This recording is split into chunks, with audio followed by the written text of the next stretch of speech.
They set the rules for transportation planning and decide where the money goes. Right. They can encourage people to use sustainable transportation, invest in things like public transit, promote those smart traffic management systems we talked about, Yeah. and even make policies that lead to better land use. So it's about creating an environment that encourages innovation and helps people and businesses make good choices for the whole transportation system. Exactly. We need to move away from just focusing on cars and find a more balanced and sustainable approach.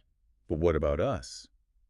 What can we do as drivers and commuters to help make the transportation system better? There are actually a lot of things we can do. First, think about your driving habits.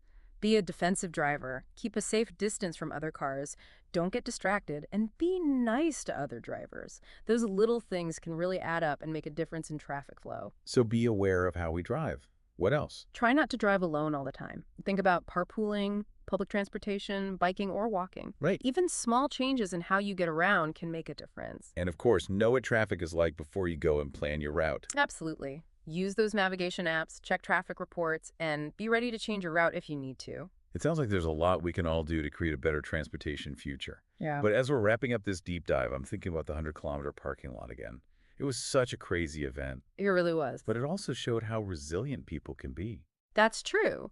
Even with all the frustration and uncertainty, people found ways to adapt, help each other out, and even find some humor in the situation.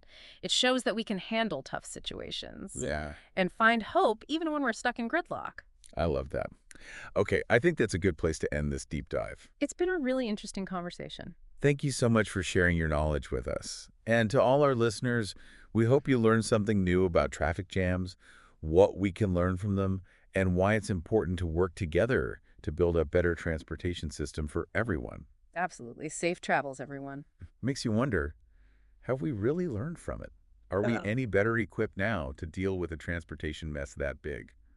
That is the million-dollar question. I mean, we've definitely made progress. Look at infrastructure, traffic management tech, even just a greater understanding of needing things like sustainable transportation. So in a lot of ways, yeah, we're better off than we were back in 2010. I feel like there's a but coming. But those same things that caused that epic traffic jam, they're still out there. And some are even worse. Okay. Like what? Urbanization. It's happening at a crazy rate. More people all over the world are owning cars, and those supply chains, they just keep getting more complex. So we're always playing catch up. Pretty much. We're making progress, but the challenges are changing too, getting bigger. It's like we have more knowledge, better tech, more tools than ever, Right.